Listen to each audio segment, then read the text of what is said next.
For the latest in strategic affairs, subscribe to our YouTube channel. Click the bell icon for updates. Hello and welcome. While much of the attention on improving infrastructure and military deployment has been focused on the western part of the northern frontier in Ladakh, the eastern deployment has also improved and is improving as the months go by because of China's belligerent action along the entire Himalayan frontier. That's the focus of this week's Simply Nitin. I'm Nitin Gokhale.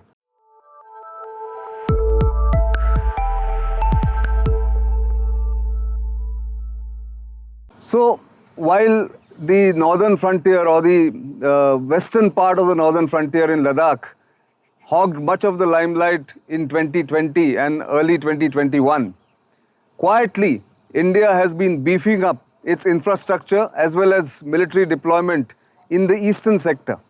Both the Eastern Air Command as well as the Eastern Army Command have moved assets which are coming in fresh from other parts of the country, and also trying to improve the neglected part of the infrastructure of runways, of ALGs, of new shelters and new habitats for soldiers across Assam and Arunachal Pradesh to begin with. These two states form the frontier as far as China is concerned in the eastern sector. In the past 8 days or so, I've been traveling across Arunachal Pradesh and parts of Assam to understand how this infrastructure is being improved. Roads have come up, new roads have been sanctioned, new bridges and some tunnels are coming up in a very quick manner as far as the eastern sector is concerned to support fresh and additional military deployment along the China border. In fact, Arunachal Pradesh, which is a sensitive area as far as the border dispute between India and China is concerned, is now seeing very feverish activity, both militarily and in building of infrastructure. So, for instance, the BRO is building a lot of roads and going further than ever before, closer to the line of actual control. And even the Indian Air Force is beefing up its infrastructure, its advanced landing grounds. It's giving new facilities to the advanced landing grounds so that more and more troops can be deployed, they can be supported logistically. And in fact, the induction of the Chinook heavy lift helicopters in the eastern sector has come as a game changer, both for the Air Force as well as the Army. On the other hand, the Army is inducting the ultralight howitzers, the M777s bought from the United States for the first time in the eastern sector, giving a new edge to the firepower that Indian Army has in this sector.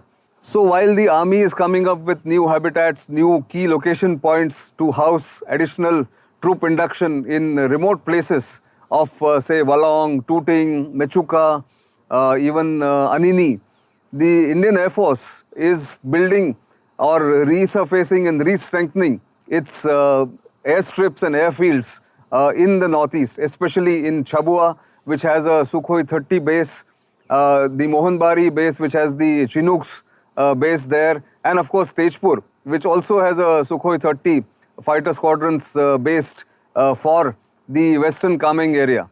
Now, these are the military deployments, but there are of course civil infrastructure that is being built, which also gives further support to the military deployment.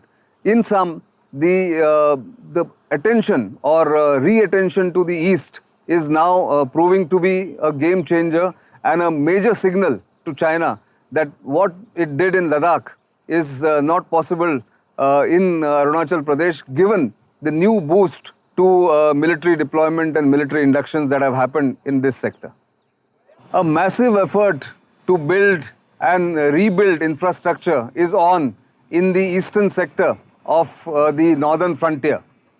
As you can see all around me, stone crushers, bulldozers, cement mixing plants are all being put in place very near an important airbase of the Eastern Air Command. Here, the fighters operate and the fighters will need more strength and more longer and strengthened runways for continuous operations in this sector. The emphasis is on permanent infrastructure and infrastructure that can give support to more and more inductions of air assets, air defense assets, as well as troop induction. This is where the fresh focus on the northeast and eastern India is happening. As we speak, more and more troops, more and more assets, and more ground infrastructure is being built in this area.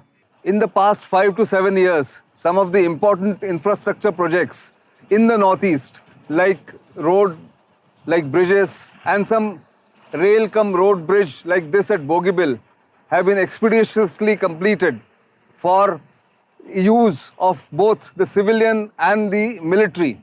These projects are now helping not only connecting two districts like Dibrugarh and Dhemaji across the Brahmaputra in Upper Assam, but also giving a boost to the military in speedily inducting troops as well as supply chains that are now smooth as far as forward troop deployment is concerned in Arunachal Pradesh along the line of actual control with China. Such projects like the Bogibbil Bridge here were pending for almost 16 years. The foundation stone for this bridge was laid by Prime Minister Vajpayee way back in 2002.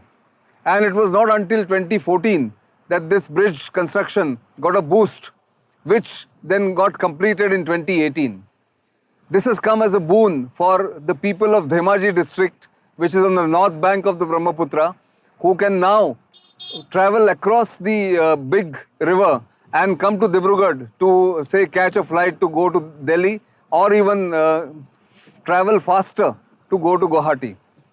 In Arunachal Pradesh, there is a bridge on the Parshuram Kund or the Brahma Kund, which has enabled the traffic to go faster into eastern Arunachal Pradesh districts like Siang, Subansari and Lohit. There's another bridge at Alughat or Alubari Ghat where the connection to Teju or Lohitpur has enabled the army to induct larger troops going into that area on the easternmost flank of the northeast. In fact, called the area which is east of the northeast, the Lohit district, where the troops are right at the LAC, are now assured of a proper supply chain which will give them the required stores and ammunition very quickly and will not be completely dependent on the air effort of the Air Force or the Army Aviation. I remember going to a village called Dong, which is on the easternmost extreme of the Lohitpur or the Lohit district in eastern Arunachal Pradesh in 1999. Going there that time from Dibrugarh was a nightmare. One had to get on the elephant back to cross one channel of the river, then get onto a ferry to cross over on the other side, and then take the road journey, which was to Dong in 1999. Today, because of the bridge that has come up at Dhola Sadia, India's longest road bridge, one can get from Dibrugarh to Teju in no time and then carry on towards the border or the LAC very quickly.